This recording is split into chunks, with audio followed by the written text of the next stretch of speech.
안녕하십니까. 어제 그 충격적인 사건이 있었는데, 최순실 씨라고 이게 최서원 조카, 언니 딸이죠. 장시호 씨가 12층, 본인이 12층에서 투신을 시도했는데, 그나마 다행히 11층의 난간에 걸려서 크게 다치지 않고 구조가 돼서 병원에 이송된 이런 데 충격적인 일이 있었습니다. 이걸 어떻게 봐야 되느냐. 이거와 관련해서 이제 변희재 미디어워치 변희재 대표가 장시호는 제일 잘 알죠. 몇 년을 추적했습니까? 일단 투신의 의미가 뭘까? 이거는요, 아무리 봐도 그냥 극단적인 선택을 시도해서 구살생으로 난간에 걸려서 살아났다. 이렇게 보는 게 누가 봐도 상식적이고 합리적이잖아요. 이걸 실수로 그냥 추락했다. 이렇게 표현하는 언론들이 많은데, 언론들에게 그러면 안 돼요. 물론 정확한 경위는 조사를 해봐야 되지만, 상식적으로요. 상식적으로 12층에서 실수로 떨어지는데 11층의 난간에 걸린다? 이거는 저로서는 도저히 납득이 안 됩니다. 저도 아파트 20층부터 여러 번 살아봤지만, 요즘 같은 건물 구조에 실수로 발 헛디뎌 가지고 추락한다?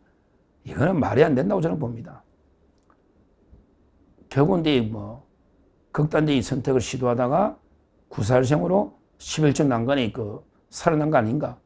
이렇게 보는 게 일단 합리적인데, 이게 원래 중앙일보나 단독 원래 보도였고, 근데 일부 언론에서 그냥 과실 추락처럼 표현하고 있고, 또 이게 아직도 보도도 안 한 일부 언론도 있는데, 이런 식으로 눈치를 보면 안 된다. 먼저 말씀드리고요. 자, 그러면 만약에 극단적인 선택을 했다면 동기가 있을 거 아니에요.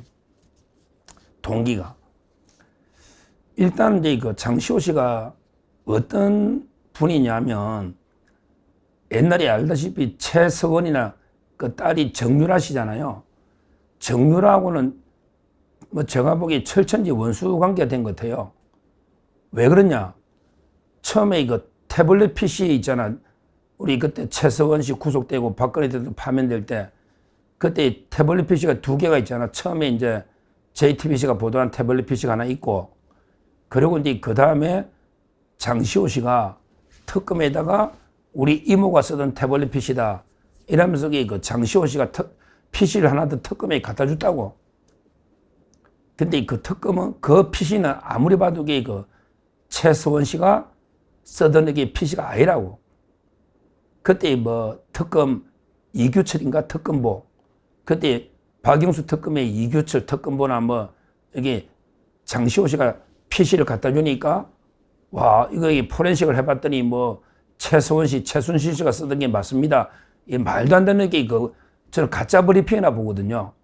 이거는 지금 변희재 씨가 잘 밝히고 있듯이, 이거는 최서원 씨 비서가 쓰던 PC지, 최서원 씨하고 아무 관계도 없는 걸 특검에 갖다 주니까, 그때 그러면서 장시호 씨가 막 이거저거 있는 거 없는 거 막 부르대니까, 그때 특검의 복덩이다. 이러면서 특검이 장시호를 잘 봐줬지. 그리고 아이스크림도 주고 김영철 검사. 그때 한동훈 밑에 김영철 검사지. 윤석열, 한동훈, 김영철. 북부지검에 차장하다가 지금 아마 좌천돼 버렸잖아. 지금 김영철 검사 좌천됐죠. 하여튼 김영철 검사하고 장시호가 거의 오빠 할 정도로. 그래서 그때 제 후배들 중에, 특검에 갔던 후배들 중에, 야, 너무 친한 거 아니야? 아니, 검사가 너무 피의자하고 오빠 할 정도면 이게 좀 걱정이야?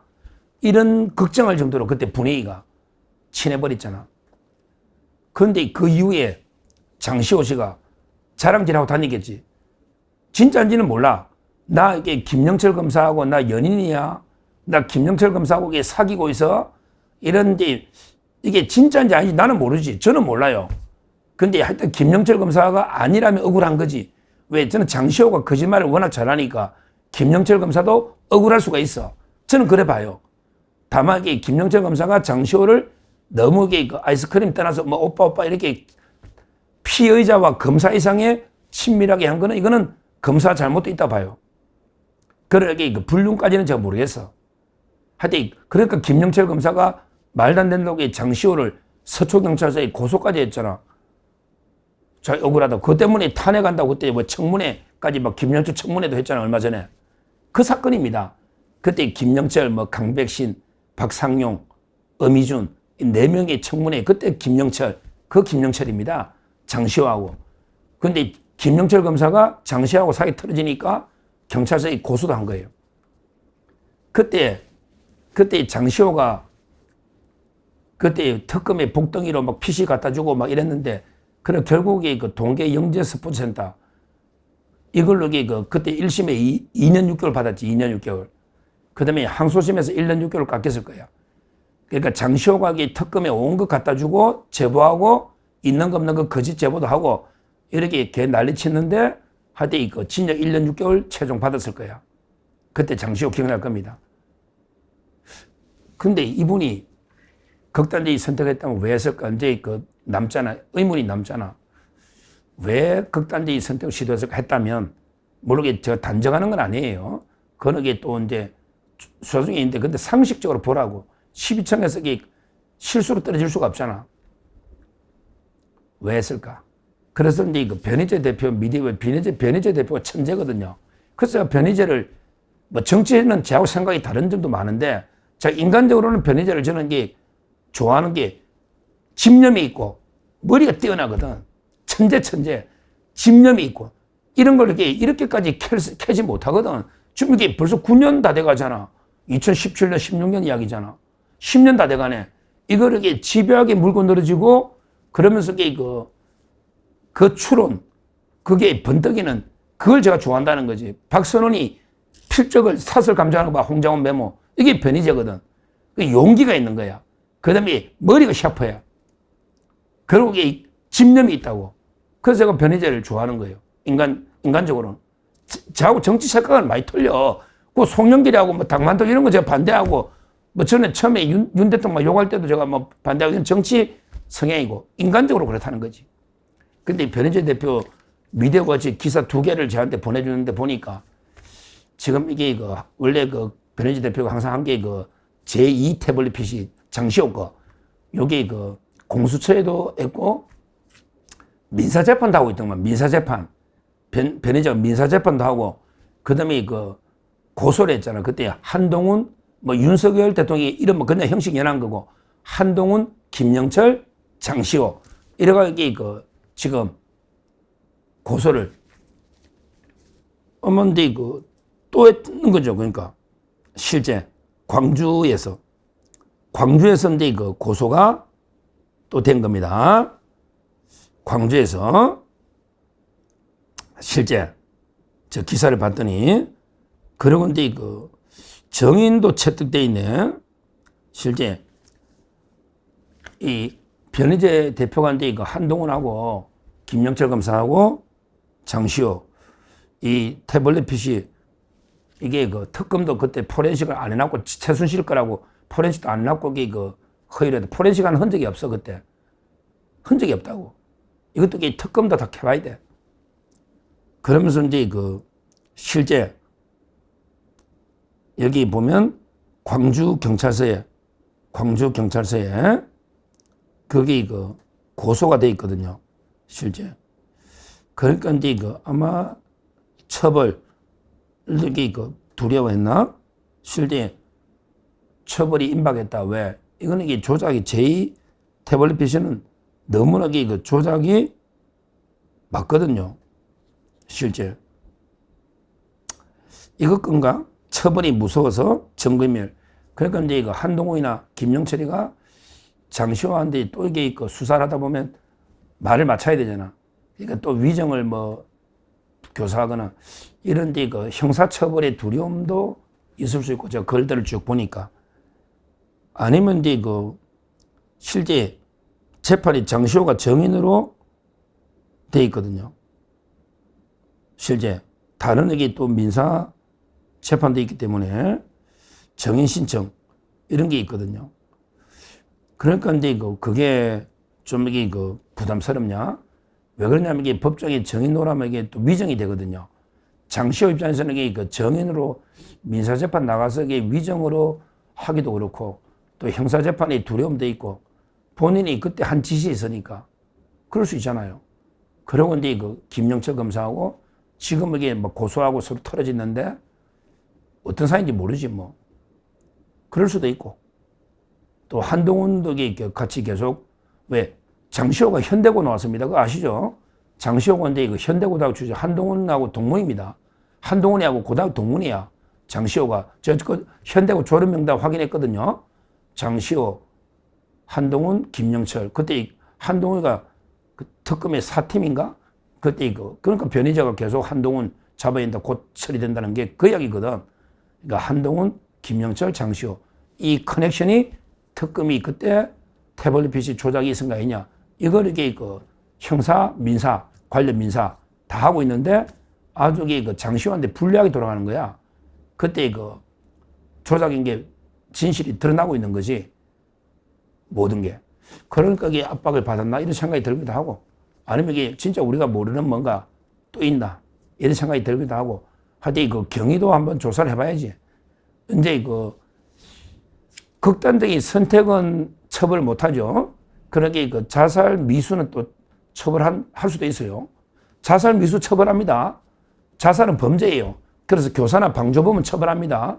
그거 아시죠? 자살 한 사람이야 죽었으니까 뭐 장시호를 처벌하기는 어려울지 모르겠는데 거기에 가담한 자살 교사나 방조범이 있으면 처벌한다. 우리 형법에 그래 돼 있잖아.